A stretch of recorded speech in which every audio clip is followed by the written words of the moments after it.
Os protestos contra o regime comunista, crise econômica e pandemia de Covid-19 levaram a uma crise das condições de vida em Cuba. Cortes de eletricidade e escassez de alimentos e medicamentos tomaram o país inteiro. Seja bem-vindo ao canal Panorama. Já deixe o seu like e se inscreva no canal para não perder nenhum vídeo novo.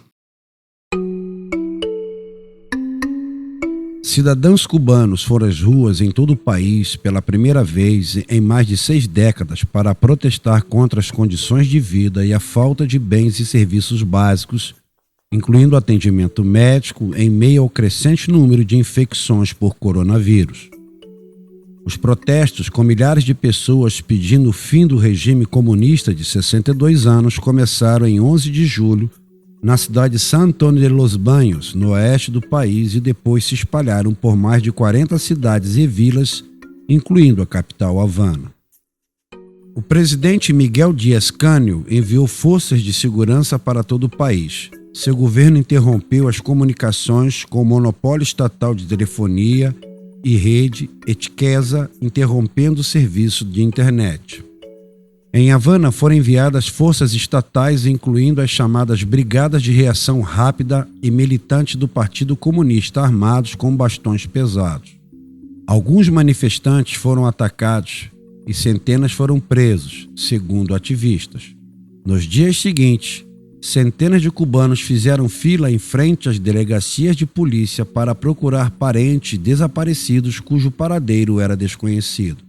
O Ministério do Interior de Cuba disse que uma pessoa morreu em um grupo de manifestantes atacou uma delegacia de polícia em uma cidade perto de Havana e várias pessoas ficaram feridas, incluindo policiais.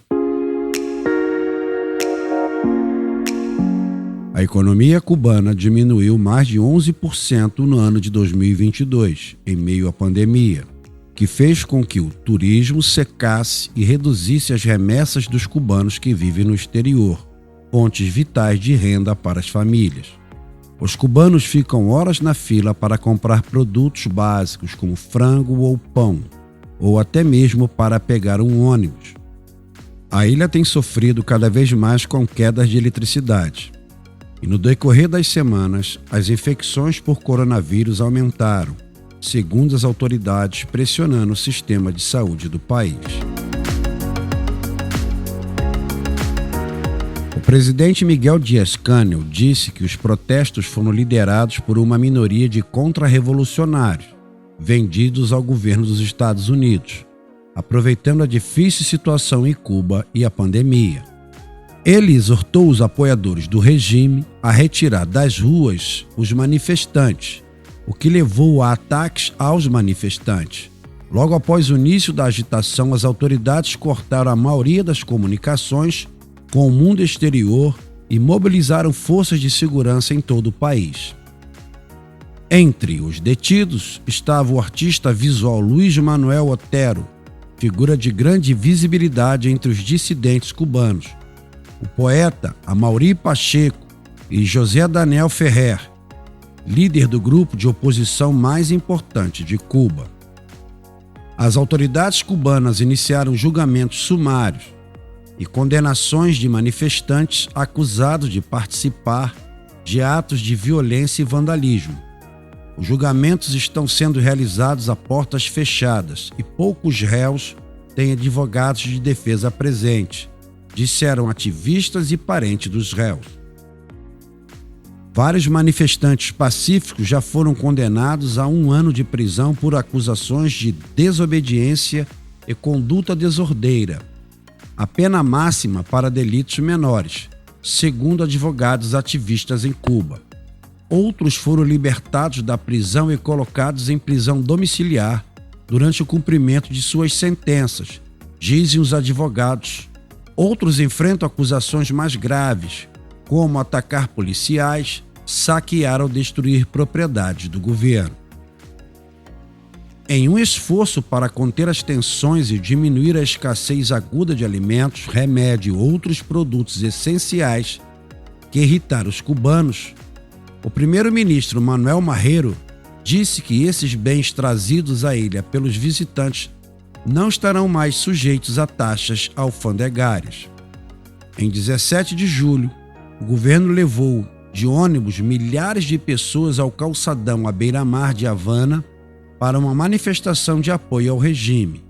Manifestações semelhantes às quais os membros do Partido Comunista, funcionários públicos e estudantes são obrigados a comparecer, foram realizadas em uma dúzia de outras cidades ao redor da ilha.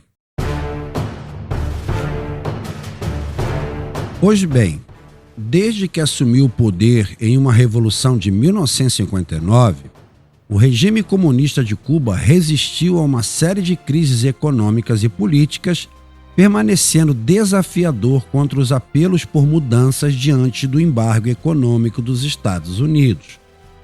O desmoronamento da União Soviética em 1991 trouxe um chamado período especial, uma das piores contrações econômicas da história de Cuba.